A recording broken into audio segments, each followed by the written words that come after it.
है वो बिगड़ जाएगा, इसलिए चुप रहो, चुप रहने में ज्यादा भलाई।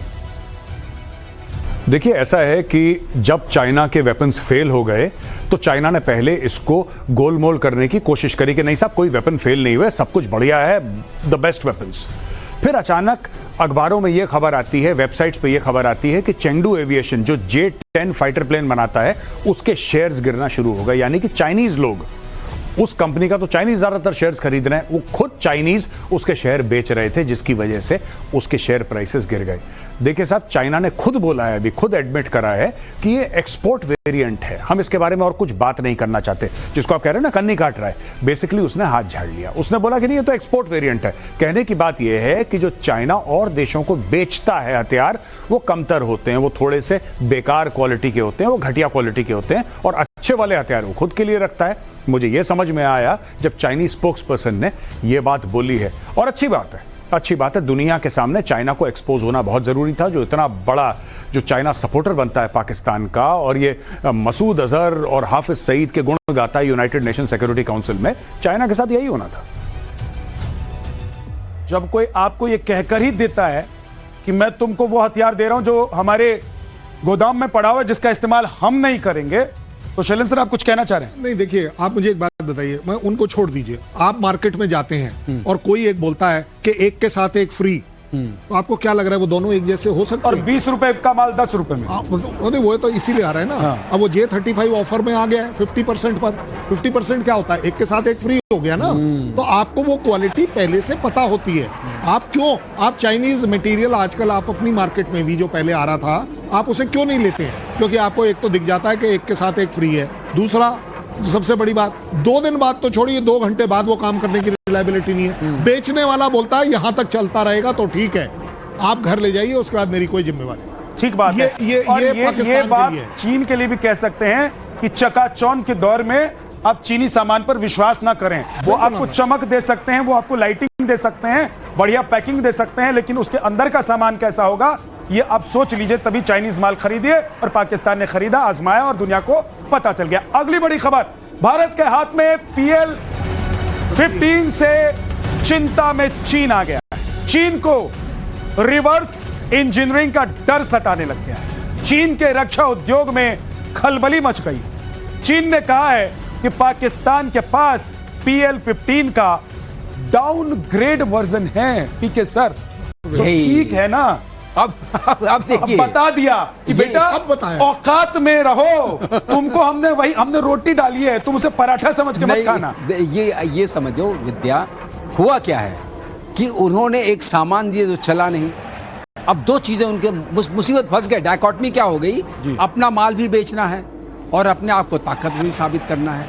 अगर ताकतवर साबित करते हैं और माल के साथ चले आते हैं तो माल तो खुश हो गया, तो ताकतवर नहीं है। और अगर ताकतवर रहना चाहें कि हमने फुस माल दिया था, तो अब ये जो बता रहे हैं वो ये बता रहे हैं कि ये डाउनग्रेडेड वर्जन है, इसमें वो नहीं है। अगर आप इसकी रिवर्स इंजीनियरिंग करते हैं तो मुझे ये बताइए फिर किस बात की चिंता?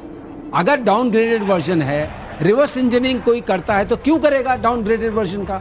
इसका मतलब यही वर्जन आपके पास है, और यही वर्जन आपका जो है, जो आपने दिया वो आपके पास है। अब जो भी आप इधर उधर की बातचीत करें, अब आपको ये समझ में आ गया है कि PL-15 नाम का PL-15 है। आप देखिए, कभी भी आप इन लोगों की कोई चीज देखिए, इतना रेंज है, इतना ये है, इतना सर्कुलर एरर प्रोबेबिलिटी है किसी भी वेपन के बारे में, उसमें लिखा रहेगा एज क्लेम्ड। कभी नहीं लिखा रहता है कि ये है। पेपर्स में पब्लिशर भी बताता है this is as claimed by Global times.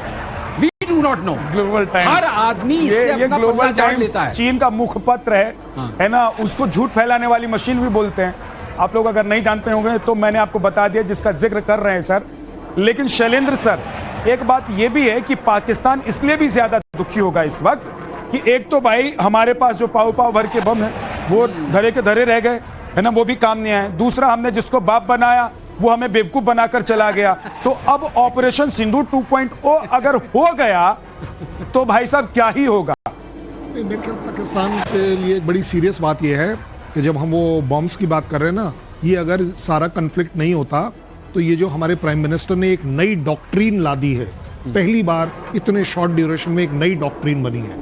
हम पाकिस्तान के न्यूक्लियर ब्लैकमेल से नहीं डरे।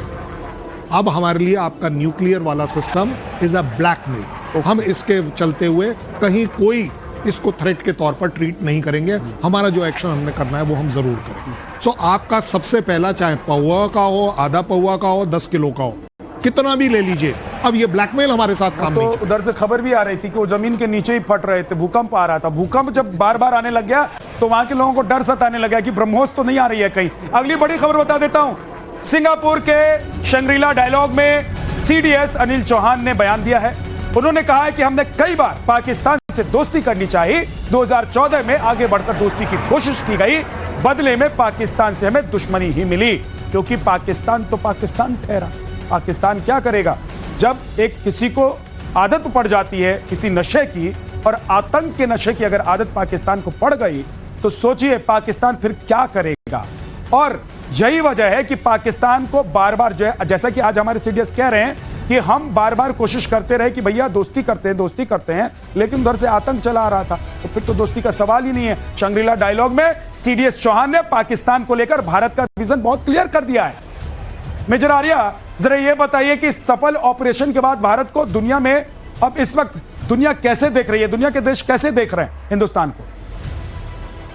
पहली बार ऐसा हुआ है कि दो न्यूक्लियर पावर्ड कंट्रीज के बीच में कन्वेंशनल कॉन्फ्लिक्ट हुई है, काइनेटिक कॉन्फ्लिक्ट हुई है। जब पिछली बार कारगिल की लड़ाई हुई थी उस वक्त इट वाज कि हमने इंटरनेशनल बॉर्डर पार नहीं करा था, हमने लाइन ऑफ कंट्रोल पार नहीं करा था। पाकिस्तान आया था लेकिन हम लोगों ने पार नहीं करा था। ये पहली बार ऐसा हुआ है कि दोनों न्यूक्लियर पावर कंट्रीज हैं और भारत ने सिर्फ इंटरनेशनल बॉर्डर ही नहीं, लाइन ऑफ कंट्रोल दोनों पार करे, और पाकिस्तानी पंजाब में भी हमला करा, वहां पे स्ट्राइक्स करी, रिटेलिएशन हुआ भारत का। तो मुझे ऐसा लगता है कि दुनिया अब ये देख रही है और सोच रही है कि किस तरीके से फाइन ट्यून करके अगर आपको एंटी टेरर ऑपरेशंस करने हैं किसी ऐसी ताकत के साथ जो दुनिया भर में न्यूक्लियर धमकियां देती रहती है कि साहब हम न्यूक्लियर छोड़ देंगे, हम न्यूक्लियर बम मार देंगे अगर आपने कुछ करा तो उनके साथ कैसे डील करा जाए। मुझे लगता है भारत ने एक बहुत अच्छा खाका दुनिया के सामने प्रेजेंट किया है। दो बातें दुनिया को समझ में आ गई हैं कि भारत आत्मनिर्भर है, और दूसरी बात, जहां जो बर्दाश्त नहीं करना होगा भारत नहीं करेगा, किसी की नहीं सुनेगा। और भारत ने पीके सर बता दिया है, दुनिया अब इस बारे में राय भी बना चुकी है, क्योंकि हमारी जो डेलीगेशन है, हमारी जो टीमें हैं जो अलग अलग देशों में जा रही हैं, वहां से जो इनपुट्स, वहां से जो रिपोर्ट्स, मीडिया के हवाले से जो बातें सामने आ रही हैं, उसमें भी बहुत कुछ साफ हो जा रहा है। शंग्रीला डायलॉग्स की जो आपने बात की बहुत अहम है, इसमें 47 कंट्रीज पार्टिसिपेट करते हैं। तो ये नहीं, आपने बहुत बड़े मंच में बोला है, और यहाँ प्रेसिडेंट मैक्रोन भी गए थे और ज़ेलेंस्की भी यहाँ पहुंचे थे, और बहुत डायकॉटमी इसमें सारे डिफेंस एक्सपर्ट्स इन कंट्रीज के और डिफेंस मिनिस्टर्स और ये जनरल्स वगैरह जाते हैं। तो ये बहुत बड़ा प्लेटफॉर्म है जहाँ जा कर के सीडीएस ने ये बात कही कि हम जो हैं बहुत दोस्ती करने का हमने वो किया, लेकिन उसका हमें परिणाम कोई अच्छा नहीं मिला, क्योंकि पाकिस्तान ने हमेशा अपने न्यूक्लियर ब्लैकमेल के अंडर में हमारे ऊपर जो उन्होंने एक नीति बनाई थी 1000 कट्स वाली, उसको इम्प्लीमेंट करते रहे। अब ये हमने अपनी